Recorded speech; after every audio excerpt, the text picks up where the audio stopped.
Well, today is the historic culmination of the work by the James Connolly Steering Group, by Fáilte First here, and by so many people here represented by the trade union and labour movement in North America who are joining us for the opening of the James Connolly Visitor Centre, RSE Connolly, on the Falls Road, where James Connolly and his family lived as a family, and where members of his family set out from to take part in the Easter Rising in 1916. This is a phenomenal, transformative centre for this road, for this city, and I think for the Republican and Labour and Socialist story to be told to the thousands of tourists that are coming to the Gaeltacht Quarter in the heart of West Belfast. So it's a really uplifting day. The politics of Connolly, the politics of Irish freedom are needed and relevant now more than ever. So it's great to be here. It's great to hear the music. It's great to see the papers. It's great to see the people of Belfast come out to celebrate not just James Connolly, but his politics and his legacy and what it gives to us.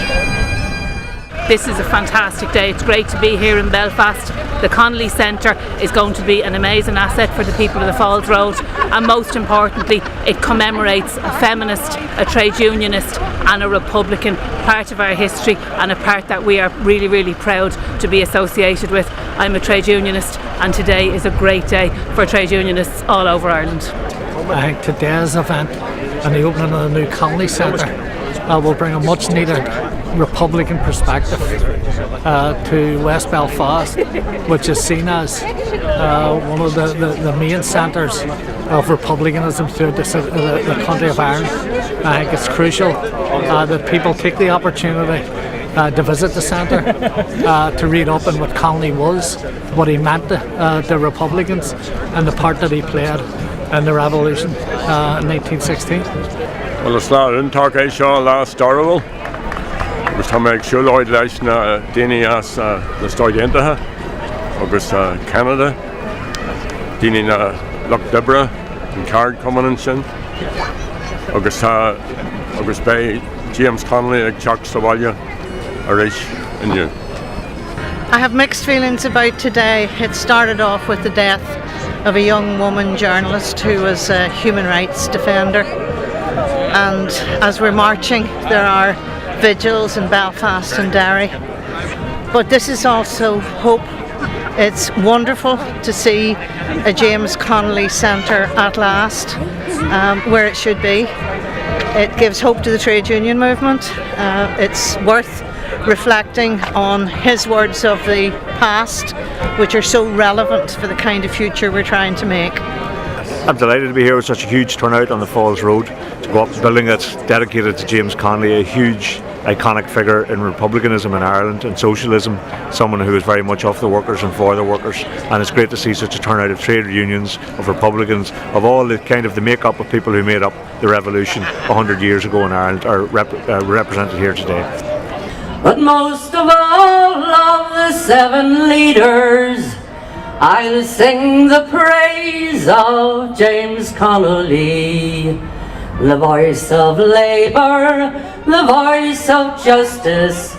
He gave his life that we might be free. Well, today is obviously, as the MP for West Belfast, I am very, very proud and honoured to have played my part with the RSE Connolly, the James Connolly Visitor Centre. This is a first class day for West Belfast. You see many, many people here who have come from foreign places, from America and from Canada and other places here on the island of Ireland and including Britain. It is great to see so many people here today celebrating the life of James Connolly. James Connolly lived a couple of yards up the road here. We're now at the Visitor Centre here in the heart of West Belfast. That is going to making sure that his legacy lives on forever.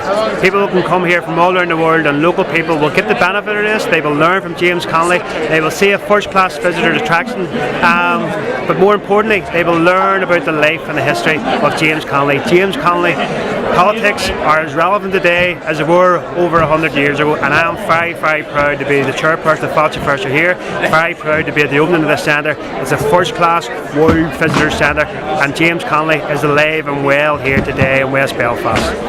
I'm an ordinary man, nothing special, nothing grand. Oh, I've had to work for everything that I own. Well, I never asked for a lifetime, was happy with what I got. Oh, I have to keep my family and my home. Oh, they say the times are hard, so they've handed me my cards, and they say there's enough work to go around. Oh, but when the whistle blows, the gates are finally closed, for tonight they're gonna shut this factory down. They'll tear it down.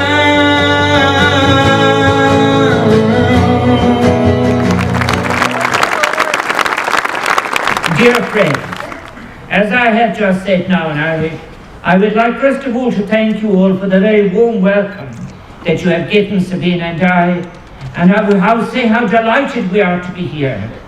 And I deeply appreciate the honour that it is to have been asked by Fáilte Ferristy here to formally open what is now a centre for all those interested in matters Irish and in the legacy of the life and thought of James Connolly. And it is so fitting that gathered together for this occasion are those who in their diverse way share in James Connolly's vision and subscribe to its conviction and courage. Women and men who have dedicated themselves to pursuing justice and decent conditions for workers and for the unemployed. And how pleased I am to see these banners that celebrate all of this present here today.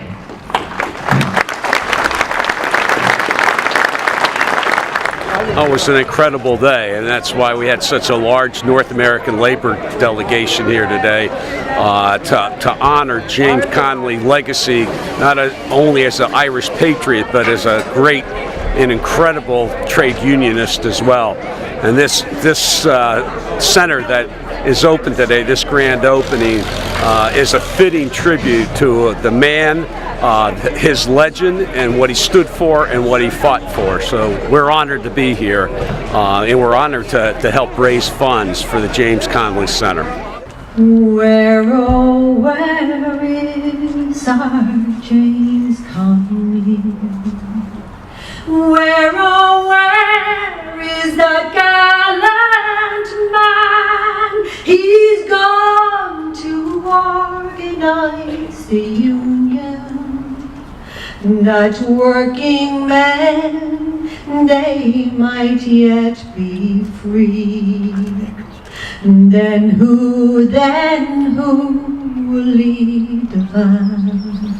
Then who will lead the van? Who but our James Connolly, the hero of the working man, who'll carry high the burning flag, who'll carry high the burning flag, who but our James Connolly would carry high the burning flag.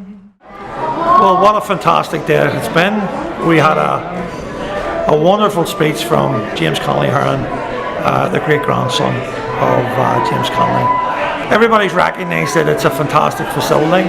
This will be an opportunity to inspire a whole new generation of young people, to introduce them to Connolly, more importantly to his politics, to his ideas. We hope that over the course of this year and the years to come, there'll be 20,000 people who will visit the centre, 20,000 or more. That's the type of legacy that we want to create with this centre. We want to ensure that kids, in particular from all over Belfast and beyond, Protestant and Catholics, come and learn about James Connolly, are inspired by his life, his politics, his dream of a very different Ireland, a more socially just Ireland, an Ireland to be proud of, an Ireland that's inclusive. So we're delighted. It's been a fantastic evening.